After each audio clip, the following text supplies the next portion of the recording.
An ugly Earth Day, what to expect from the skies as we celebrate the flora and fauna around us. And Pullman PD is making change for when they can be available. Coming up on Murrow News 8. From the Northwest Public Broadcasting Studios on the campus of Washington State University, this is Murrow News 8. Hello, I'm Ella Price.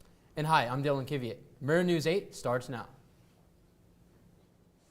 A Pullman High student injured after being hit by a car this morning. At Pullman High, a driver hit a student when he was walking at the crosswalk. 34-year-old Angelique Ribley was driving under a suspended license. Ribley was issued a ticket for not yielding at the crosswalk. The boy did not suffer life-threatening injuries and was taken to the hospital immediately.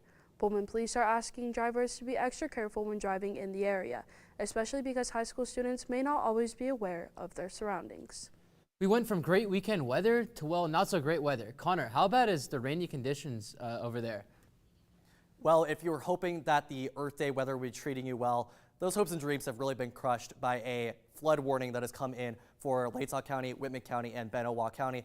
That rain has been coming in really hard, and if you look at the rain graphic that's going to come up next to me here, you can see that the rain has been coming in very strong throughout the day, combined with wind conditions, wind gusts that have been up to about 45 miles an hour at its peak, making those road conditions very hard to drive on. Make sure to drive a little bit slower, a little bit safer out there, turn that windshield wipers to the max and drive safe. Now, if we look at tomorrow's forecast, high of 52, low of 32, that rain and snow mix is going to come in strong, and it's going to be a bit wet, but that's going to clear up coming into the weekend, so stay tuned for some better news. Today is National Earth Day, continuing the tradition that was established in 1970. This year's theme is Our Power, Our Planet, highlighting the importance of community-driven environmental action and the role we all play in sustaining ecological success. Another budget setback for the city of Pullman. Police are reducing front desk hours to alleviate overtime pay. This is set to be a temporary change and to be back to 24/7 operating within a month. I talked with Officer Ruben Harris, who talked more on the cut hours. So, for example, if someone comes physically to the police department needing help, they will be able to come inside and see directions to call a dispatcher. So 911 is always available. There's a phone available at the police department. The City of Pullman's Planning Commission is expected to vote Wednesday on its recommendation for new regulations on short-time rentals. The commission recommended the Pullman City Council approve their large zoning project. The meeting will be held at 7 p.m. Once we come back, a ceremony this weekend to honor WSU track star. And for you college students, learning to feed yourself. We'll show you a little bit on how to get better here in Pullman. Days, months, Hey, I'm Jim from across the street. years, I'd like to give you this. a lifetime can rush by without realizing what we're missing. We lose some of the best moments, some that may never repeat, Come on. or detach from people around us. Our loved ones grow used to this pattern, but it doesn't have to be that way.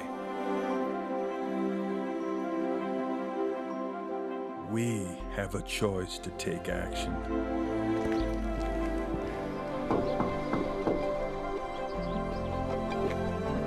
It's never too late to live a full life again. Hear how many of us Vietnam veterans have managed our mental health and reconnected with our families. Visit maketheconnection.net to find out more. He was a man known for winning gold, but in Pullman he will be remembered in bronze.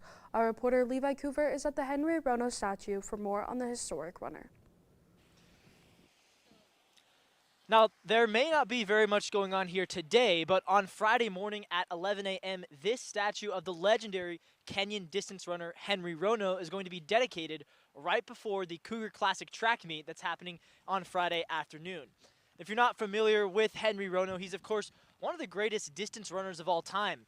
Back in the 1978 season, while he was still a student at Wazoo, he set 4 world records in a span of 81 days. He set the records in the 3,000 meters, the 5,000 meters, the 10,000 meters, and the 3,000 meter steeplechase. Of course, all those records have since been broken, but Rono does have the distinction of being the only man in the history of the world to have all 4 records at the same time. Pretty cool achievement. Rono did pass away back in 2024, but his legacy is continuing to be honored right here at Wazoo, where he continues to inspire the next generation of Kenyan distance athletes. That's all for today, but we'll be back here on Friday morning for that dedication ceremony. But until then, we'll toss it back over to Ella to see what else is going on in the news. Interested in learning about culinary? WSU has a test kitchen teaching students what culinary is all about. Our reporter Tyler Kolbus has more. At WSU, they're cooking up something special over in Todd Hall. This is the Culinary Innovation Center. Students from any major could come here and take HBM 258, an introductory cooking class, and learn basic culinary skills. Cut a quarter out. See if those off to the side, and we move across these. We teach them to start with knife skills. We move on to soup, sauces, frying, things like that. We teach them how to do a full Thanksgiving meal, sushi, Thai, and this week was fajitas. Executive Chef Matt Morgan is the director of the Culinary Innovation Center. He works to foster a learning environment where students can grow and learn from their mistakes while building their confidence and helping them sharpen their culinary skills. Even if you're not doing the culinary route, it's like such a great class to take. I've learned a lot of new skills that I hadn't had before, like how to use a knife better when cooking, and certain cooking techniques that I just hadn't had the chance to hone. The cooking class is really nice because it gives us a chance and a safer place to make mistakes regarding cooking, and as well as a professional who can tell us what we're doing wrong and how to improve a lot better. Here in the Culinary Innovation Center in Todd Hall, you could find students from all sorts of different majors taking HBM to learn culinary. And it's not just a skill to have during college, it's a skill you can master past college.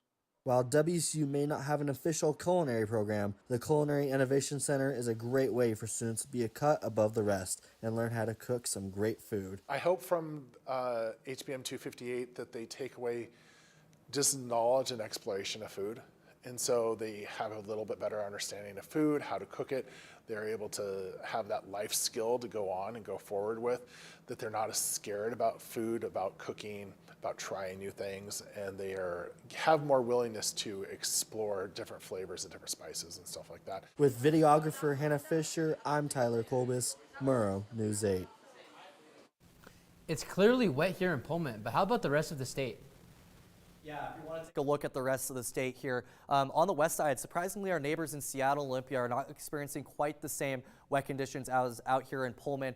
Mostly cloudy and overcast skies with very little chance of precipitation. But as we move into the center of the state, on the east side of the mountains, that precipitation is coming in hard, 100% chance of precipitation in the Tri-Cities. Yakima, mostly overcast skies. And then heading into the north in Spokane, very similar conditions as to here in Pullman. Very wet and windy, but that flood watch is not experiencing the same up there. Now, if we go into our 5-day forecast, looking at Thursday as I move out of the way here, rain and snow mix, partly cloudy on Friday, starts to clear up. But as we go into the weekend, it's going to look a lot better, sunny, not quite the same big 60 highs that we saw as last weekend, but it's going to be looking quite a bit amazing. Now sending it back to the desk. Thanks, Connor. Finals week is quickly approaching. Our reporter Olivia Slees asked students how they're holding up.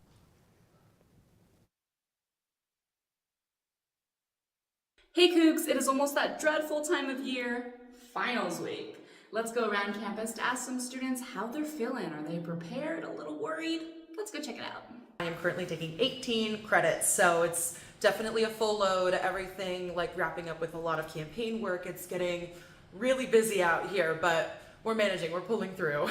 I'm preparing for finals week with a lot of study groups, like with friends, and some of my teachers are hosting study sessions before the finals. I'm feeling good because all my things are online and it's like final projects. I'm just excited for summer to go home. I have a couple tests that I'm a little bit worried about, but I'm going to make sure to walk in and study. So. Be sure to mark those calendars and study hard. Good luck, Cougs. Back to the desk. We talked to a new football player coming from an SEC school, why he came to WSU and what he can do for the team after the break.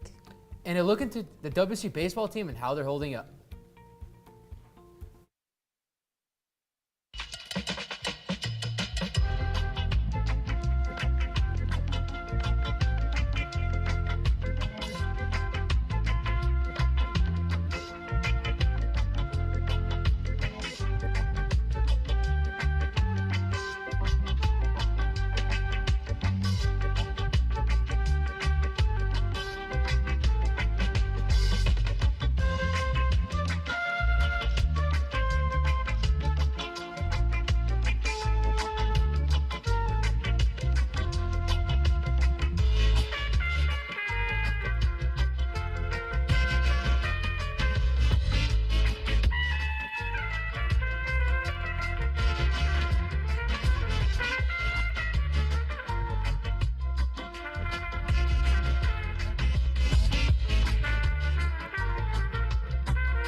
Well, I'm Grant Cavalier, and this is Cavs Corner. Unfortunately, though, WSU dropped the ball in baseball against Gonzaga yesterday, as the team never really got it going and lost 16-8.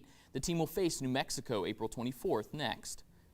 The revamped football team, spearheaded by head coach Kirby Moore, brought along some SEC talent. Our reporter Ibrahim Daniels spoke to one of the transfers. On Monday, we heard from John Harlow, the new athletic director at WSU, about how pivotal it is that WSU hits the ground running in the new Pac-12. Kirby Moore, the new football coach, came from the SEC, and he brought along Daniel Blood, receiver from Missouri. Let's find out why Daniel decided to come to WSU. I came to WSU for, the coaching staff. My OC came from my previous school, so that was one of the big things that made me come here. Just the system. I know the system very well, and I know what he brings to an offense. And then also my brother as well, that like a family aspect for sure. So that the SEC, the Pac-12 thing kind of made my decision here or there. But I know there's good players in every conference, so I feel like there'll be competition wherever I went. So I feel like I'm excited for this new Pac-12, so it'll be exciting. Cougar men's basketball is looking to have another year of new faces under head coach David Riley. Some of our best players like Ace Glass or Case Wynot have gone to greener pastures. But we do have transfers coming into the Palouse, highlighted by D2 star Lazarick Houston and Summit League's Sebastian Akins. The squad looks to build chemistry and have a much better year than this past season. After a successful 2-1 series against the Rangers, the Mariners have been struggling against the A's.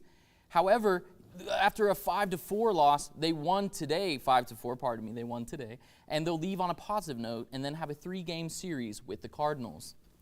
And the NBA playoffs are heating up, and all the series are looking pretty great so far. The Spurs lost a nail-biter against the Trailblazers yesterday, with the series being tied 1-1 now.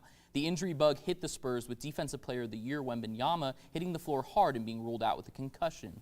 The 76ers shocked the 2-seed Celtics and tied the series 1-1 as they dominated in Boston, with rookie sensation VJ Edgecombe and automatic scorer Tyrese Maxey combining for 59 points. And what I would say is the most boring series so far, the Lakers surprisingly took a 2-0 series lead against the Rockets, as the return of KD was not enough for the defensive lockdown that has been the Lakers. They head to Houston now as the Rockets pray they can get their offensive going in this early 2000s defensive-esque series. And today, the Suns and Devin Booker look to even the series against SGA and the dominating Thunder at 6:30 p.m., while the gritty Magic hope to stun the 1-seeded Pistons again and take a 2-0 series lead going back to Orlando. Detroit may need a bigger game from Cade Cunningham and to match the defensive aggression from the Magic this evening at 4 p.m. Whether you've been bean boozed before with a toenail flavor candy today, the world celebrates risk takers kind of candy. We'll talk about it after the break.